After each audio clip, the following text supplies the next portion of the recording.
Buenas tardes. En esta ocasión les voy a hablar acerca de la anatomía del sistema linfático y los órganos denominados linfoides. Es un tema que está relacionado con múltiples órganos, excepción del sistema nervioso central. En todos los restos de la economía corporal encontramos vasos linfáticos y eventualmente también ganglios linfáticos. Este sistema, relativamente independiente de la circulación general, transporta un líquido semejante al plasma denominado linfa, además de, a través de sus conductos, transporta también las células denominadas linfocitos. El sistema linfático está compuesto por varios elementos, entre ellos los vasos linfáticos. Los vasos linfáticos en la anatomía descriptiva son descritos en la subdivisión de la anatomía que se conoce con el nombre de angiología, que estudia los vasos que transportan la sangre, arterias y venas, y también los vasos linfáticos que transportan la linfa. Estos vasos surgen como fondos de sacos ciegos en el lecho capilar. Y pues generalmente esos vasos son de muy pequeño calibre, se van hasta anastomosando, al igual que lo hacen los capilares venosos o arteriales, para formar o constituir vasos linfáticos que en un momento dado son anatómicamente identificables o macroscópicamente visibles al ojo humano. Estos vasos linfáticos recogen la linfa, que viene siendo un líquido que se produce en el intersticio celular como resultado del metabolismo celular. Y este mismo líquido, que es extraído del intersticio por los fondos de sacos ciegos donde inician los capilares linfáticos, es transportado por vasos cada vez de mayor calibre y eventualmente van haciendo relevos al llegar a otros órganos denominados ganglios linfáticos, órganos típicos y característicos, también conocidos en la nomenclatura anatómica reciente como nodos linfáticos o linfonodos. Y eventualmente pues estos se comunican entre sí en distintos niveles, teniendo pues como una consecuencia lógica el flujo de linfa de la periferia del ganglio, es lo que denominamos vasos linfáticos aferentes, y en el hilio del órgano denominado ganglio linfático la presencia de vasos linfáticos eferentes. Asociado a esta circulación de la linfa y a estos órganos denominados ganglios linfáticos o nodos linfáticos están otros cuantos órganos denominados órganos linfoides. Esos órganos también cumplen funciones importantes en el desarrollo y maduración de los linfocitos. Tal es el caso del vaso, que hemos tratado al respecto del aparato digestivo infradiafragmático, el timo, que es un órgano transicional, y también tenemos los órganos que componen el anillo linfático de Waldeyer, como órganos tipo linfoide, que también se revisan en el tema, y obviamente la linfa como un líquido de aspecto lechoso que circula por los vasos linfáticos y que contiene una gran cantidad de kilomicrones que también le dan su aspecto característico. Bueno, la estructura de los vasos linfáticos de pequeño calibre no es diferente a la de las vénulas o vasos linfáticos capilares de arterias y venas, sino que en algunos casos encontramos una pared un poco más compleja, que podemos encontrar incluso músculo liso en esta túnica media de estos vasos linfáticos, los cuales, bueno, pues obviamente también se ven ayudados en el trayecto de la linfa por las contracciones musculares de los distintos elementos del sistema musculoesquelético y también obviamente por movimientos como la respiración, la deglución, etcétera. Como habíamos comentado, el origen de los vasos linfáticos en su forma más elemental, digamos en una perspectiva histológica, pues es precisamente en la periferia del lecho capilar, que sabemos que es el sitio de la perfusión tisular. En ese lugar, en el intersticio, surgen esos fondos de sacos ciegos, que en esta imagen están representados en verde, las arterias, bueno, en este caso los capilares arteriales en rojo, provenientes de las arteriolas y las metarteriolas, y luego el flujo sanguíneo continuo que llena los capilares que van a constituir, en este caso, las vénulas, y en este caso venas de mayor calibre. Satélite a las venas, en este caso los capilares venosos, aparecen esos fondos de saco que se van anastomosando y encontramos también una situación anatómica importante, una correlación en la cual los vasos linfáticos suelen ser satélites de las venas en muchas partes del cuerpo. También es cierto que los vasos linfáticos pueden estar provistos de válvulas formadas por dos valvas. Esta situación particular de la conformación anatómica de los vasos linfáticos se debe a que la linfa no posee una bomba, a diferencia de la sangre, que el corazón es el que hace que la circulación pulmonar o la circulación aórtica pueda llevar la sangre debido a la sístole ventricular hasta los lugares más distantes al corazón. En el caso de la linfa no existe una bomba que transporte la linfa y entonces el flujo linfático es muy lento, por lo cual se requiere pues precisamente de la movilidad del cuerpo humano, entre otras funciones, para que la linfa pueda ser, si lo podemos mencionar de esta manera, pueda ser exprimida o comprimida desde la periferia de los vasos linfáticos hacia los vasos de mayor calibre. Y recordando que en la posición erecta tenemos una dificultad mayor en el caso de la porción inferior del cuerpo por el efecto de la gravedad. Ese es un aspecto de los vasos linfáticos cuando se muestran, podría ser en estudios con inyección de contraste, como el caso de una linfografía, en el cual se puede observar un aspecto arrosariado de esos vasos linfáticos que de cuando en cuando presentan esas estrecheces y formaciones saculares que dependen precisamente de las válvulas que contienen. En la imagen también se puede observar cómo los vasos linfáticos que proceden de algún segmento corporal llegan a la periferia, a la zona cortical de los ganglios linfáticos y se introducen en los senos subcorticales, y eventualmente el líquido que va incluso con antígenos o incluso con linfocitos penetra a la zona de la médula de los ganglios linfáticos. Finalmente esa linfa que se filtra emerge a través del hilio del ganglio por los vasos linfáticos eferentes, que suelen ir de niveles más superficiales a niveles más profundos. Entonces podemos ver entonces que después estos relevos ganglionares y ese drenaje de la linfa se va constituyendo en vasos cada vez más grandes. Y obviamente debemos de hacer notar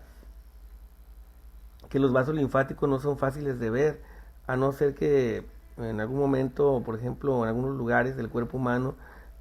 puedan observarse, por ejemplo, en el trayecto de una laparotomía, en algunas ocasiones cuando ha estado próxima a la ingestión de alimentos y se están todavía absorbiendo los kilomicrones, se pueden observar los vasos linfáticos quilíferos en la pared intestinal, siendo pues muy notorios en estos casos. Otras veces son de difícil apreciación, a no ser que utilicemos colorantes como el azul de metileno para evidenciarlos. Bueno, en realidad la linfa en el cuerpo humano tiene un drenaje, digamos, desigual, a diferencia de la circulación venosa, que básicamente la componen dos grandes colectores, como la vena cava superior y la vena cava inferior, que más o menos tienen una distribución equitativa del drenaje linfático. En el caso del ser humano tenemos que la linfa tiene una distribución desigual debido a que existen dos grandes colectores, si les podemos llamar así, de la linfa en el cuerpo humano. El conducto linfático derecho, como viene aquí en la nomenclatura anatómica, el ductus lymphaticus dexter, y obviamente también el ductus lymphaticus sinister. Este conducto grande, que también algunos autores le llaman la gran vena linfática en textos antiguos, definitivamente tiene la característica de que está formado por la afluencia de otros vasos linfáticos, y esos vasos linfáticos, precisamente el conducto torácico y la gran vena linfática, como se conocen, o definitivamente el nombre correcto, que es conducto linfático derecho y el izquierdo, son zonas de drenaje. Para el caso de la gran vena linfática o el conducto linfático derecho, se encarga de drenar la linfa de lo que sería la mitad derecha de la cabeza, el cuello, la porción infraclavicular del tórax del lado derecho y el miembro superior derecho. Mientras que para el conducto torácico, el ductus thoracicus, recibe el resto de la linfa del cuerpo humano. Es de notar que algunas estructuras, por ejemplo, podemos observar relacionadas con el tronco denominado ducto linfático derecho, como son los troncos yugulares derechos, los troncos subclavios, los troncos broncomediastinales, los troncos broncomediastínicos derechos, y también el caso de las afluencias de lo que sería el conducto, la pars cervicalis, la porción cervical, el callado del conducto torácico a nivel de la confluencia yugulosubclavia, y obviamente los troncos yugulares del lado izquierdo y los subclavios también alimentan a este conducto, el cual tiene un trayecto largo en el mediastino posterior, y su origen se remonta pues a la porción retroperitoneal lumbar, donde está un elemento que es muy variable anatómicamente, que es la cisterna del Kilo, la cisterna de Peckett. Esta cisterna, formada por la confluencia de los troncos lumbares del lado derecho y también en este nivel, pues básicamente se forma o se constituye un ensanchamiento, una ampolla que después continúa como conducto linfático torácico. Sin embargo, esta conformación es bastante variable. Ahora bien, los órganos linfoides primarios, como se describen tal cual en los textos histológicos y anatómicos, bueno, pues tenemos la médula roja de los huesos, dado que también ahí se producen los linfocitos, el timo, un órgano transicional, pues más o menos en la etapa de la vida, más o menos entre los 7, 8 años se empieza a involucionar, el cual pues obviamente está compuesto por varios lóbulos, provisto de una corteza y una médula muy característica, comparte con otros órganos linfoides una característica en la presencia de nódulos linfoides que tienen pues una zona de la corona y una zona pues de la médula. Entonces, otros órganos que también no vamos a nombrar demasiado, pero también el vaso es un órgano linfoide, el cual pues obviamente si lo mencionamos, particularmente la pulpa blanca es la que pues precisamente pondríamos atención en los cordones de Birlot y los folículos de Malpighi, que podemos encontrar elementos de macrófagos del vaso y elementos de linfocitos que pueden también organizar reacciones antígeno-anticuerpo, sobre todo para la inmunidad humoral. Y órganos linfoideos secundarios, bueno, tenemos el anillo linfático de Waldeyer, una disposición de tejido linfoide que se encuentra rodeando el istmo de las fauces y en el cual se describen o se constituyen zonas de la faringe, precisamente, donde vamos a encontrar las denominadas tonsilas o también denominadas amígdalas, de las cuales tenemos la lingual en la base de la lengua, cercana a las bayéculas. Vamos a ver también una conformación anatómica muy peculiar en la cual se forman criptas de epitelio de revestimiento. Tenemos la amígdala palatina, que es lo que la gente comúnmente conoce como las anginas. Tenemos también la amígdala faríngea, que también en otros textos se conoce como adenoides. Tenemos también la amígdala tubárica, ¿sí? Cercana pues a la porción de la nasofaringe. Estas componentes linfoideos funcionan como el tejido linfático asociado a la mucosa que se menciona en todo el trayecto de la vía digestiva o de la vía respiratoria también.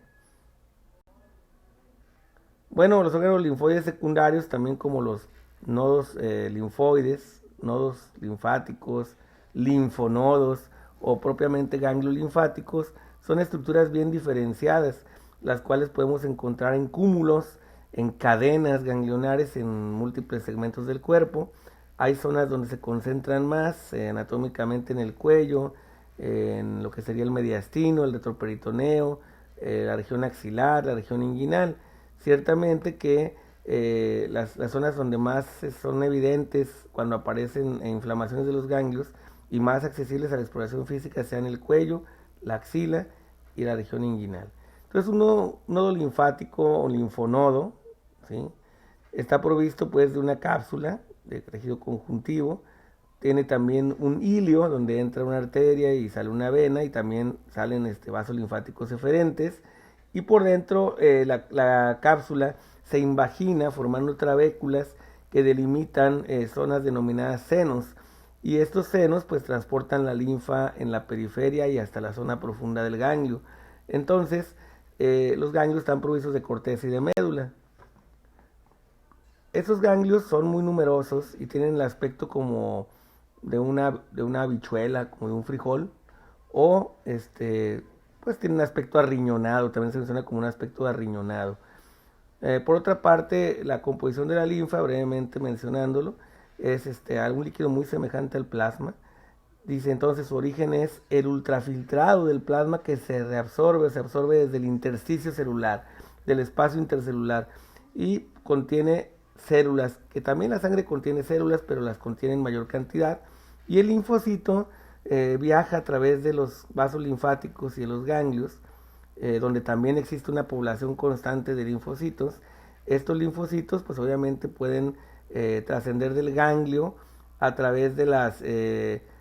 vénulas de endotelio alto que se encuentran precisamente en la situación de la vecindad de lo que serían los hilios de los ganglios linfáticos. También transporta, aparte del líquido intersticial que se reabsorbe del ultrafiltrado del plasma, lípidos que se denominan kilomicrones que no pueden ser absorbidos por capilares venosos. Tal es el caso de la situación de las vellosidades intestinales, donde vamos a encontrar que en el núcleo de la vellosidad se encuentra un vaso linfático denominado vaso quilífero. Entonces, como les había dicho ya, los conductos colectores o los vasos linfáticos de mayor calibre, si es que lo podemos mencionar así, aunque son milimétricos, son los vasos linfáticos mayores, denominados el conducto torácico, ductus thoracicus, conducto torácico, la gran vena linfática, que bueno, ese nombre es una paradoja porque en realidad es un trayecto muy pequeñito, y también lo podemos conocer como el conducto linfático derecho. Luego tenemos también otra estructura importante, relevante en los elementos linfáticos de mayores dimensiones o de mayor calibre, la cisterna de Peckett o la cisterna del Kilo, que le da origen posteriormente al conducto linfático torácico. He aquí dos imágenes tomadas del texto de la Target, donde podemos observarlas obviamente en situaciones del mediastino posterior. Y en la imagen del lado derecho pues ven una estructura verduzca, color verduzco, que asciende, trascendiendo pues entre la encrucijada de las venas ácigos mayor y las dos venas semiácigos, relacionándose con ella y en todo momento siguiendo el trayecto de la arteria aorta torácica, un trayecto ascendente. Vean ustedes cómo pasa detrás de la arteria subclavia, porque luego se vuelca, hace un callado y se vuelca sobre la zona de la confluencia yugulosubclavia.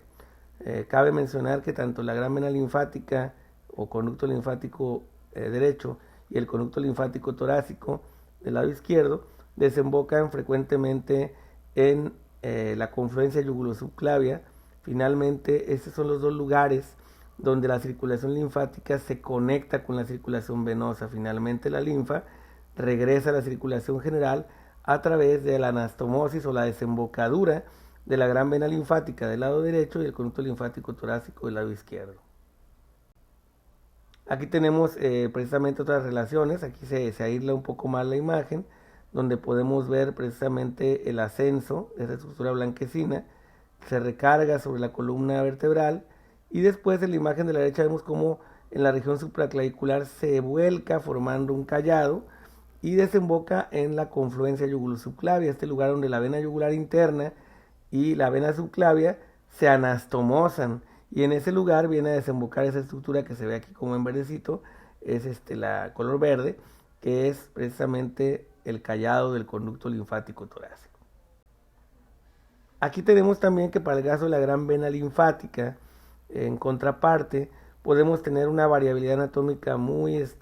importante, en donde la gran vena linfática tiene un trayecto muy corto, ¿sí? Y en este caso también desemboca en la confluencia yugulosubclavia del lado derecho, recibiendo a su llegada algunos troncos supraclaviculares, pero a veces, fíjense como la gran vena linfática no es única, a veces puede estar dividida en tres antes de su llegada a la confluencia yugulosubclavia, otras veces tiene un aspecto plexiforme, Otras veces los troncos desembocan de manera independiente y podemos tener una gran variabilidad en la formación de esa estructura linfática, a veces prácticamente inexistente, dado que los troncos broncomediastínicos o los cervicales llegan directamente a la confluencia yugulosubclavia del lado derecho. Aquí tenemos una imagen de una disección del cuello y también del mediastino anterior y superior, donde podemos destacar la presencia de la tráquea, aquí central. Podemos ver la vena yugular interna del lado derecho, la vena subclavia del lado derecho, y esa estructura blanquecina que está aquí, que estoy tocando con la flecha, esa es la gran vena linfática, precisamente, ¿verdad? Aquí vemos también, pues obviamente, elementos del tronco brachiocefálico del lado derecho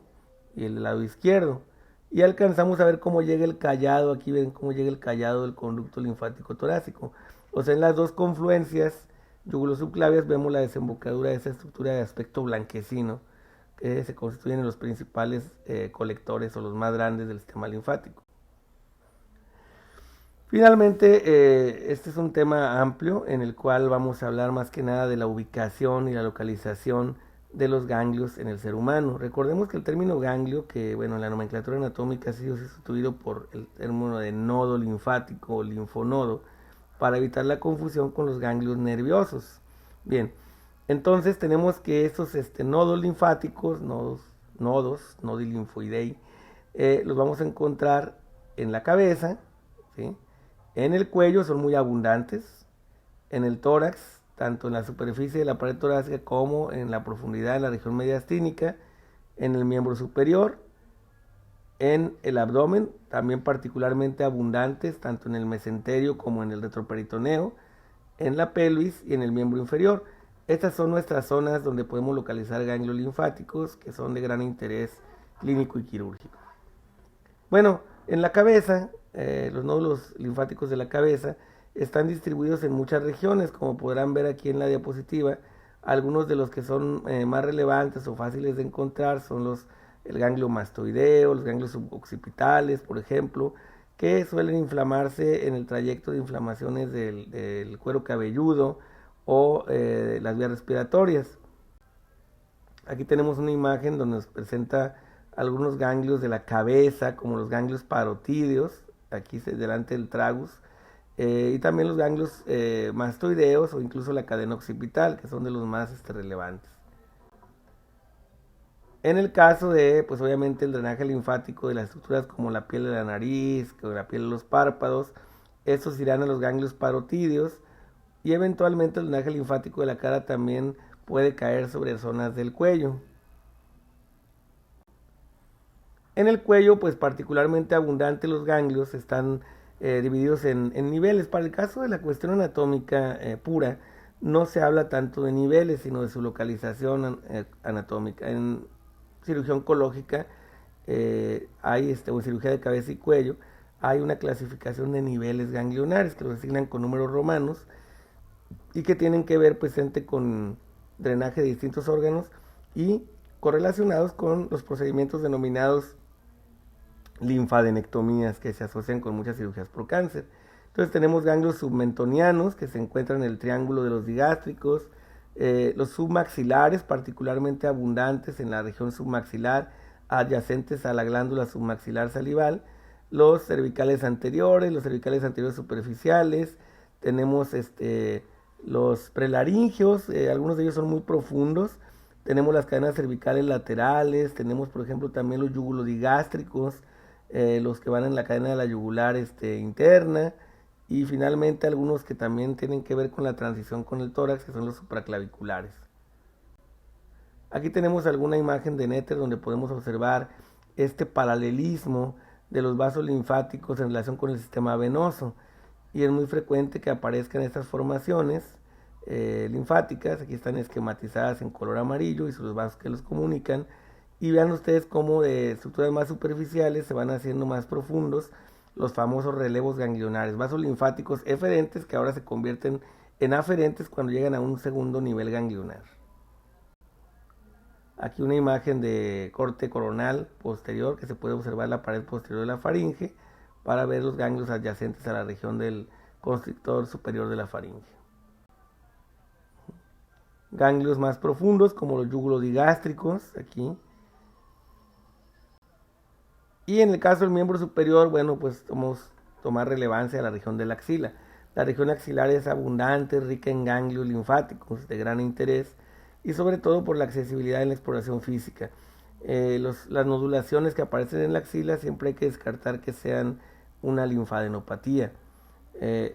Tenemos nodos axilares que en varios niveles, los apicales, los centrales, laterales, anteriores y posteriores, con mucho la región axilar y la zona adyacente al eje vascular de la vena axilar y la arteria axilar está rodeado de formaciones linfáticas, vasos linfáticos y gran cantidad de ganglios linfáticos. De ahí en adelante, entre más distal se hace la extremidad, pues tenemos los nodos, fíjense, podemos encontrar interpectorales, entre el pectoral mayor y el menor, los infraclaviculares, podemos encontrar en el brazo nodos linfáticos braquiales que rodeen a las venas humerales, los nódulos cubitales y terminamos ya a nivel de lo que son los supratrocleares,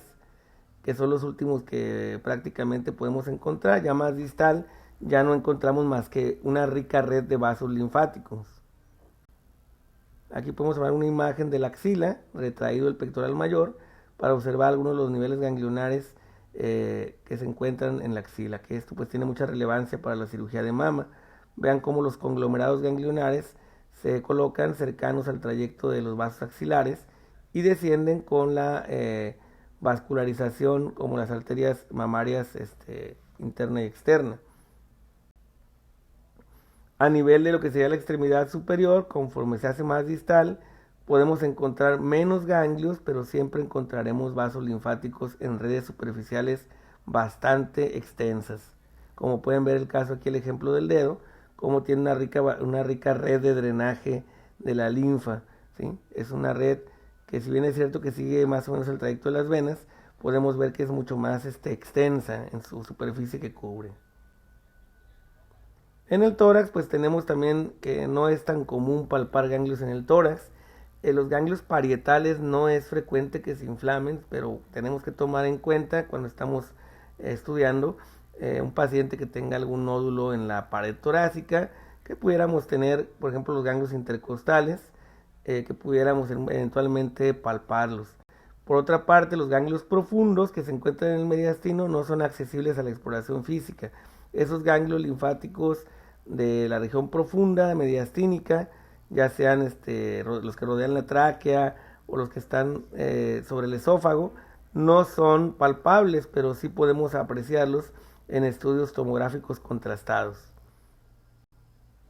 Aquí vemos un diagrama donde podemos ver las cadenas ganglionares que finalmente también terminan siendo satélites de las venas, como las venas ácidos.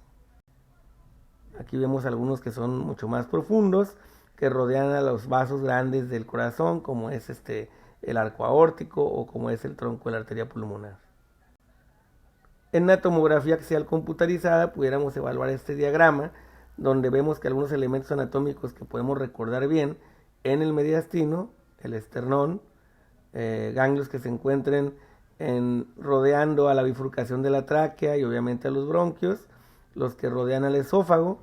y pues algunos que están laterales ya hacia las regiones de ramificación de los bronquios, a otros grupos de la pared torácica como los infraclaviculares, como lo que serían también los ganglios intercostales, que serían poco frecuentes encontrarlos inflamados. Aquí vemos una imagen del mediastino vista posterior. Podemos ver la bifurcación de la tráquea, acá arriba se ve el esófago, nuestra tráquea en su porción membranosa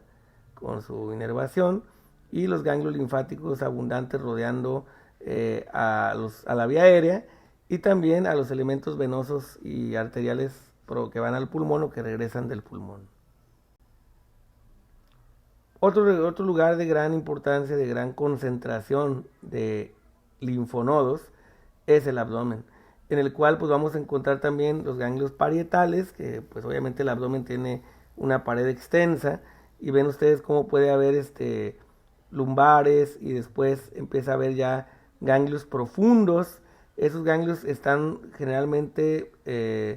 rodeando o adyacentes a la aorta abdominal, la arteria aorta abdominal. Aquí tenemos preaórticos, retroaórticos, tenemos también los cabales, que están precisamente rodeando la vena cava inferior,